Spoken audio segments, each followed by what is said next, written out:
Good evening to all of you. कल हमने NCERT class 6 की हिस्ट्री का फर्स्ट एंड सेकंड चैप्टर कल तक कंप्लीट कर लिया था, लगभग 20 से 25 मिनट पर डे। और आज हम थर्ड चैप्टर पढ़ेंगे, बट थर्ड चैप्टर पढ़ने के पहले कुछ मैं फैक्ट पूछूंगी। जिन्होंने भी क्वेश्चन मतलब कल का जो भी लेक्चर जिन्होंने देखा है वो इस क्वेश्चन का आंसर कमेंट बॉक्स में प्लीज़ आप टाइप करना। 1 मिनट। तो फर्स्ट क्वेश्चन है कि पटने नामक पुरा स्थल इंडिया में कहाँ पर है, कहाँ पर पाया गया है? क्या? पटने। पटने नाम का एक पुरा स्थल है। ये कल के एनसीईआरटी में, कल के जो चैप्टर सेकंड चैप्टर उसमें हमने पढ़ा था। पटने नामक पुरा स्थल कहाँ पे है, कौन से राज्य में स्थित है? एंड सेकंड क्वेश्चन है कि जो शुतुरमुर्ग होता है तो उसका मतलब उसका जो साक्ष्य है वो किस काल में पाया गया? और ऑप्शन है फर्स्ट हड़प्पा सभ्यता, सेकेंड मध्य पाषाण काल, थर्ड है पुरा पाषाण काल और फोर्थ है नव पाषाण काल। देखो फर्स्ट क्वेश्चन है कि पटने नामक जो पुरा स्थल है वो इंडिया के कौन से राज्य में पाया, मतलब पूरा स्थल है वो अभी भी प्रेजेंट में। एंड जो शुतुरमुर्ग है तो उसका जो हम साक्ष्य इंडिया में कौन से काल में पाए थे? हड़प्पा सभ्यता में फर्स्ट ऑप्शन, सेकेंड में है, एक सेकेंड मैंने क्या लिखा मैं खुद ही नहीं समझ पा रही। हड़प्पा सभ्यता सभ्यता फर्स्ट, सेकेंड है मध्य पाषाण काल, थर्ड है पुरा पाषाण काल और फोर्थ है नव पाषाण काल। ठीक है, ये क्वेश्चन हो गया। आप दोनों कमेंट, मतलब दोनों क्वेश्चन के आंसर कमेंट बॉक्स में, जिन्होंने पढ़ा है, जिन्होंने नहीं पढ़ा आई डोंट केयर मत करिए, बट हाँ जिन्होंने पढ़ा प्लीज़ करिए कमेंट। आज स्टार्ट करते हैं।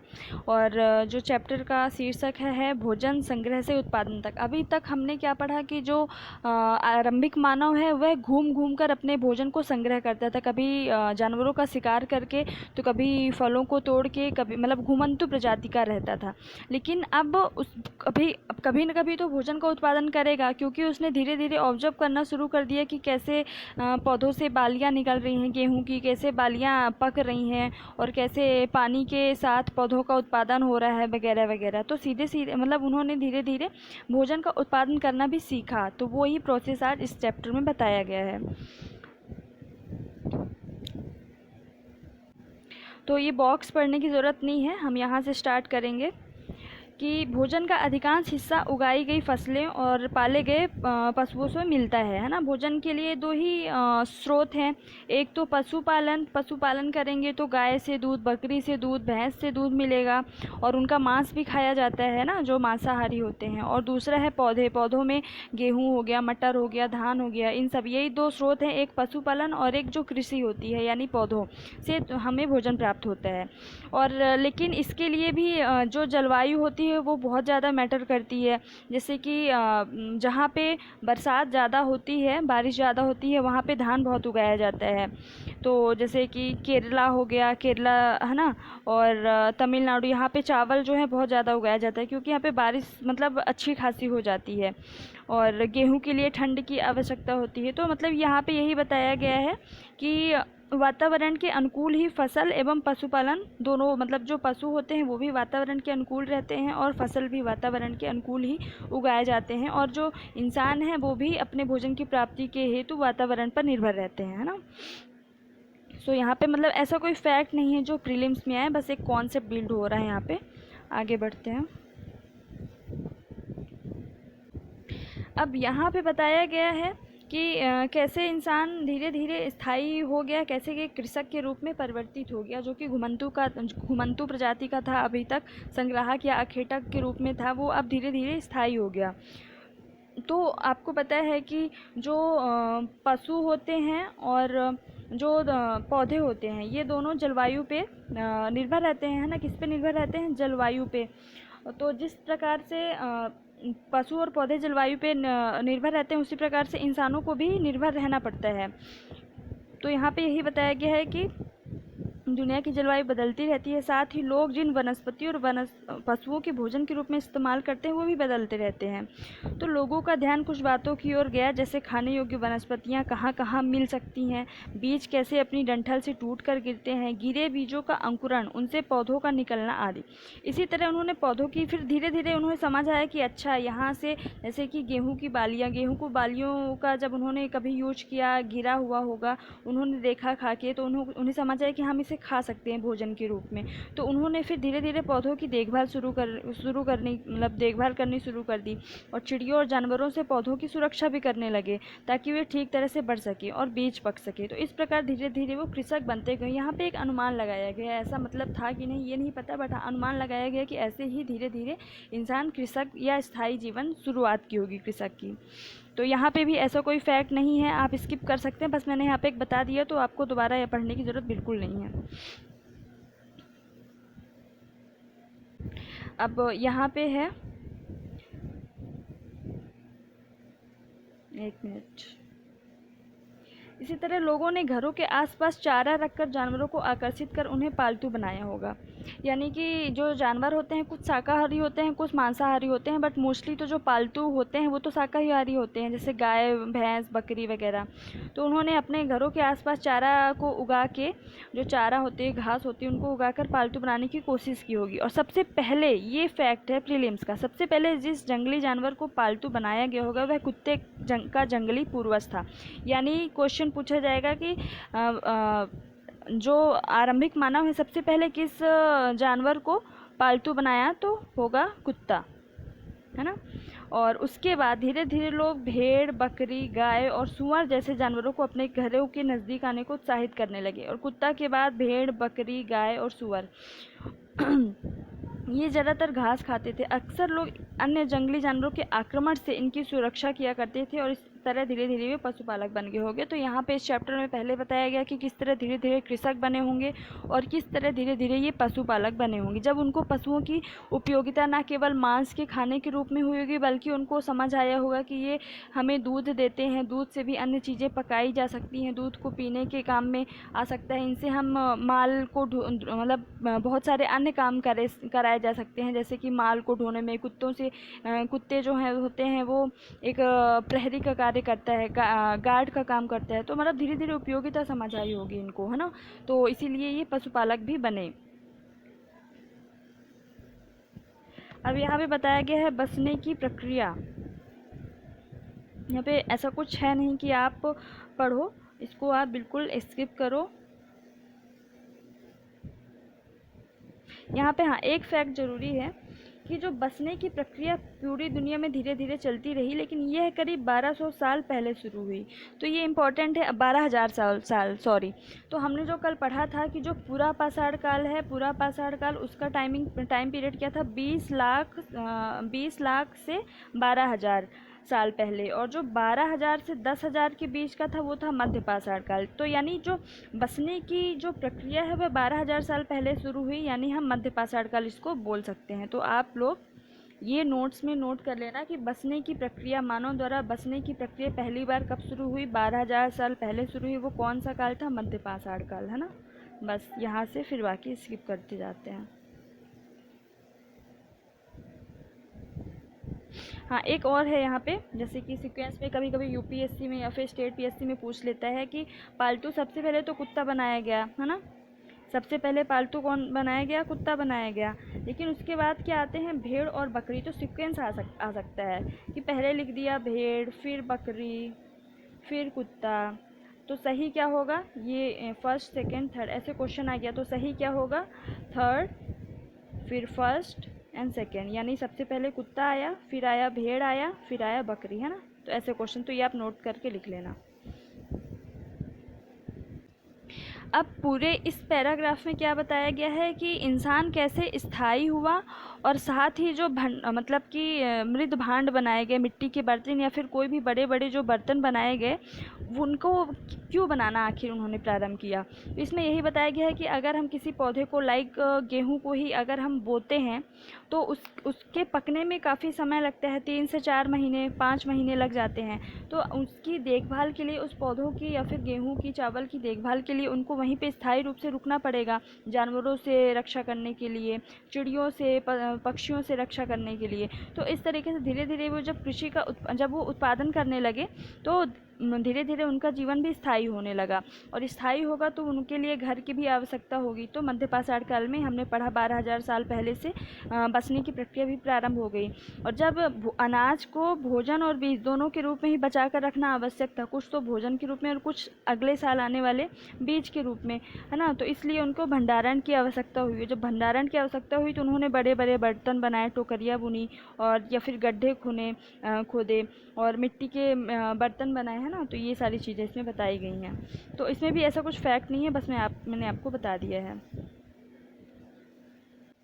यहाँ पे पशुपालन को भोजन का भंडारण कहा गया है। पशुपालन को भोजन का भंडारण कहा गया है क्यों? क्योंकि जब हम पशु पालेंगे तो जैसे मुर्गी पालते हैं, तो मुर्गी जब पालेंगे तो मुर्गी से कई मुर्गियाँ आएंगी और अंडे आएंगे। तो अंडों का भी हम खाने पे यूज़ करते हैं और मुर्गियों का भी मांस उत्पादन होता है। तो इस तरीके से हमें मतलब भंडारण एक तरीके से भोजन का मिल रहा है ना। तो वही बोला गया कि पशुपालन भोजन के भंडारण का एक तरीका है। यहाँ पे स्किप करते हैं। अब देखिए यहाँ पे शुरुआती कृषकों और पशुपालकों के होने के साक्ष्य मिले हैं। तो और सबसे ज़्यादा जो अपने भारतीय उपमहाद्वीप में पाए गए सबसे महत्वपूर्ण हिस्से हैं पश्चिमोत्तर क्षेत्र और आधुनिक कश्मीर, पूर्वी तथा दक्षिण भारत। और फिर इसके बाद जो ये बॉक्स है ये तो आप बिल्कुल स्किप करो, कट कर दो ऐसे डायरेक्ट।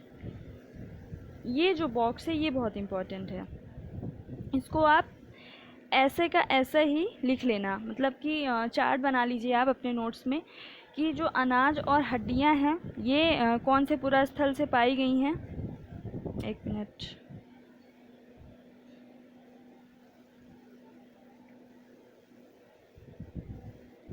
अब देखिए पहली बात तो इसमें से क्या क्या हमको प्रीलिम्स के लिए फैक्ट मिलेगा, एज वेल एज मेंस के लिए भी फैक्ट तो मिलेंगे, क्योंकि मेंस में कहीं ना कहीं फैक्ट तो यूज होते ही हैं। और जो ऑप्शनल वाले हिस्ट्री वाले बच्चे हैं उनके लिए जो मैपिंग आता है, तो वो मैपिंग में जैसे 10 आते हैं पर क्वेश्चन में, अगर 10 से 15 या 20 क्वेश्चन आते हैं कि मेहरगढ़, तो मेहरगढ़ कहाँ पे है आपको वो दिखाना पड़ेगा।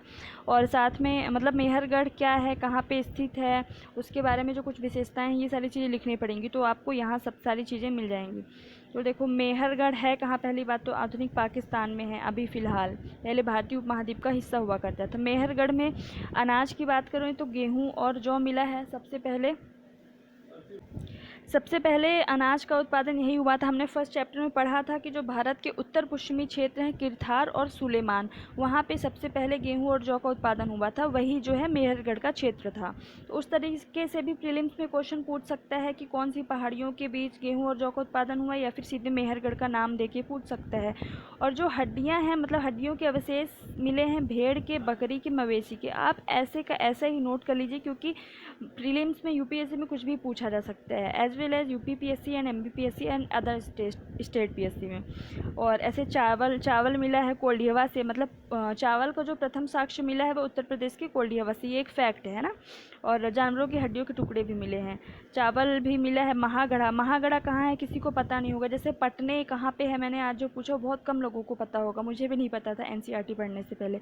एक महागढ़ा भी कहाँ है, यूपी में। और वहाँ से मवेशी, मिट्टी के खुरों के निशान, मिट्टी पर खुरों के निशान, खुर यानी क्या होता है, जो मवेशी के जो पैरों के जो खुर होते हैं उनके निशान। तो ये सीधे सीधे क्वेश्चन आ सकता है कि मिट्टियों पर खुरों के निशान किस पुरा स्थल से मिले हैं, तो महागढ़ से मिले हैं।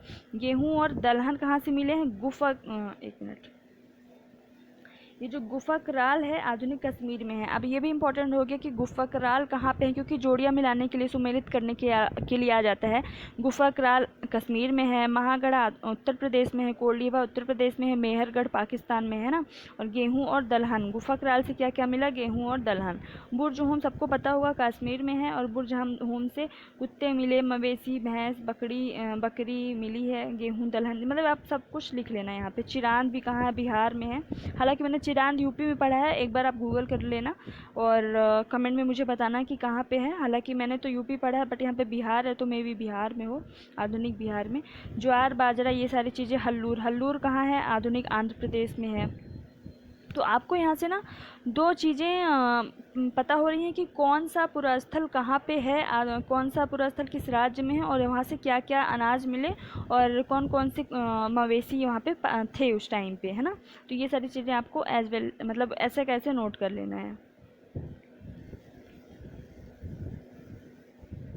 अब यहाँ पे देखो, झोपड़ियों और घरों के निशान कहाँ मिले हैं? बुरजोहोम, जो कि कश्मीर में है।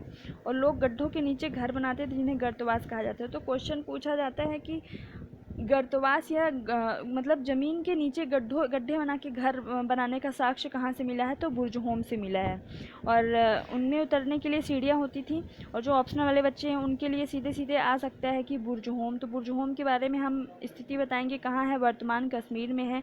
उनसे जो प्रमुख साक्ष्य क्या मिला है कि गर्तवास मिला है, और उनमें उन गर्तवास मतलब किस तरीके से होता था, तो उनका ढांचा बता देंगे। उतरने के लिए सीढ़ियाँ होती थी, और ठंड के मौसम में और क्यों सीढ़ियाँ होती मतलब क्यों गर्तवास का यूज़ क्यों किया गया? क्योंकि ज़मीन के नीचे ठंड से सुरक्षा मिलती रही होगी, है ना, सुरक्षा मिलती थी। और आग जलाने का भी वहाँ से मतलब ऐसा साक्ष्य मिला है। फिर आगे बढ़ते हैं। अब देखिए, हमने कल एक और क्वेश्चन लिखिए कि जो मध्य पाषाण काल है, एक मिनट, मध्य पाषाण काल है, उसमें से जो उनके औजार थे, यानी जो पत्थरों के औजार थे, उनकी विशेषताएं क्या थी? एक लाइन में है, मतलब एक वर्ड है वो, उसके लिए यूज़ किया जाता है। उनकी विशेषताएं क्या थी? अब कमेंट में लिख के बताना। अगर आज 3 क्वेश्चन मैंने दिए हैं, जिन्हें कोई क्वेश्चन के आंसर नहीं आया तो मैं कल बता दूंगी। तो फर्स्ट 2 चैप्टर मैंने जो पढ़ा वही पूछा है ना। अब यहाँ पे क्या बताया गया है कि देखो, नवपाषाण युग में जो उपकरण होते थे, नवपाषाण युग में उपकरण कैसे होते थे? उनकी जो धार, जिनकी धार को और अधिक पैना, यानी जो पहली बात तो नवपाषाण युग के जो पत्थर होते, जो औजार होते थे पत्थरों के, उनको बहुत मतलब एकदम नुकीला बना दिया जाता था, पैना बना दिया जाता था। क्यों? क्योंकि जानवरों से सुरक्षा करने के लिए, उन पर प्रहार करने के लिए, और उन पर पॉलिश चढ़ाई जाती थी। ये बहुत इंपॉर्टेंट है कि जो पूछा जाता है, जो पॉलिशदार पत्थरों के उपकरण जो होते थे, औजार होते थे पॉलिशदार, वो किस पाषाण काल में या फिर किस युग में पाए जाते थे? तो आंसर होगा नवपाषाण काल। और नवपाषाण काल में ही ओखली, आपको सबको पता होगा, ओखली जो कूटने के काम आती है, हल्दी धनिया वगैरह वगैरह। और मूसल, मूसल से चावल वगैरह को जो छांटा जाता है, चावल को तोड़ा जाता है। तो ओखली और मूसल का प्रयोग अनाज तथा वनस्पतियों से प्राप्त अन्य चीज़ों को पीसने के लिए किया जाता था। तो क्वेश्चन आएगा कि ओखली और मूसल का पहली बार प्रयोग या फिर उनके साक्ष्य कहाँ से पाए गए? तो नवपाषाण काल में। नवपाषाण काल के जो औजार होते थे वो कैसे होते थे? पॉलिशदार होते थे। ये 2 फैक्ट यहाँ पे इम्पोर्टेंट है। हाँ, अब यहाँ पे नवपाषाण युग के पुरास्थलों से कई प्रकार की मिट्टी के बर्तन भी मिले हैं। कभी कभी इन पर अलंकरण किया जाता था। अब ये कैसे अलंकरण किया जाता था शायद आगे हो। तो यहाँ पे यही बताया गया है कि धीरे धीरे मतलब जो गेहूँ चावल का उत्पादन होने लगा, नवपाषाण काल आते तक, मध्य पाषाण काल से शुरू हुआ, चावल गेहूँ उत्पादन होने लगा, तो बर्तनों का उपयोग होने लगा धीरे धीरे। और कपड़ों की भी आवश्यकता पड़ी, तो कपड़े बुनने लगे, और कपड़े के लिए फिर कपास जैसे आवश्यक पौधे उगाए जा सक मतलब उगाए जाने लगे होंगे, है ना। तो यहाँ पे ऐसा कोई फैक्ट नहीं है। अब ये जो एनसीईआरटी क्लास 6 का जो 3rd चैप्टर है, इसमें जनजाति इन्होंने पता है किसको कहा है? जनजाति। कृषक को और पशुपालक समूह को इन्होंने जनजाति कहा है। तो नोट्स में आप लिख लेना, ऐसे लिखना कि इसमें अच्छे से लिखते नहीं आता, कृषक, पशुपालक, जनजाति, है ना। कृषक पशुपालक समूह, जो समूह में रहते थे छोटे छोटे, उन्हें क्या कहा गया है? जनजाति कहा गया है। तो ये क्वेश्चन आ सकता है कि जो प्राचीन काल में या फिर पाषाण काल में जनजाति के समूह में कौन कौन सा वर्ग आता था? तो हो सकता है आपसे पूछ ले कि शिल्पकार आता था कि नहीं। पहला दे दे शिल्पकार, दूसरा दे दे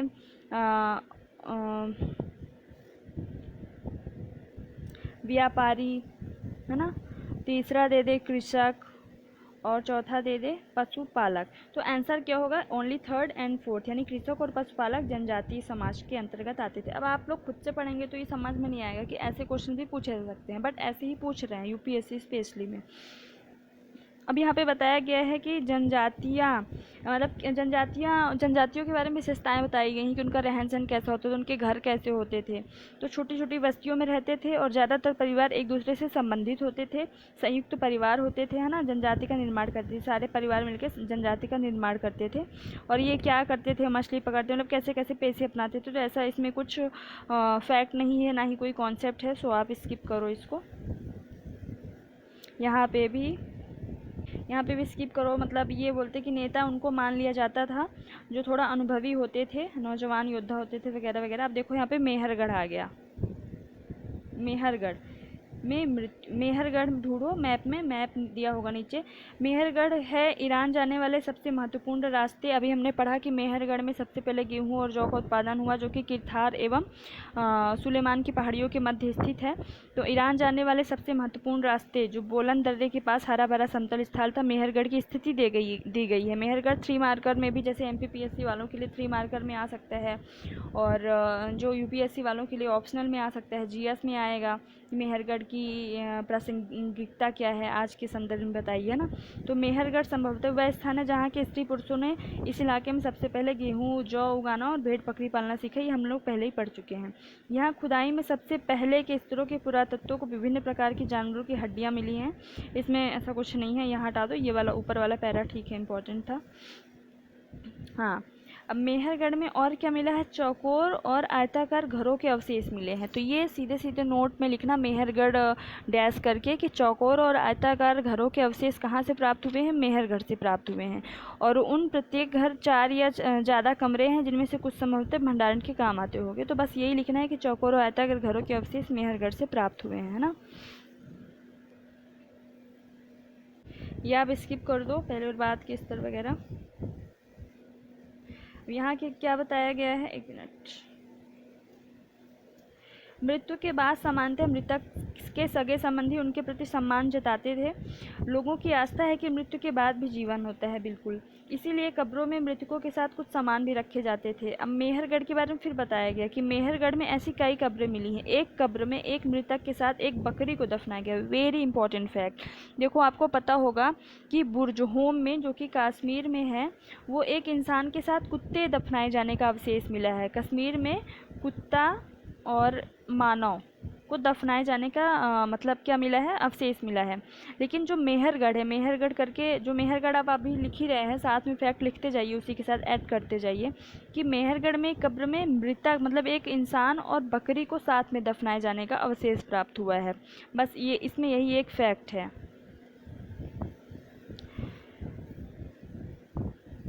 बस इसको स्किप करिए।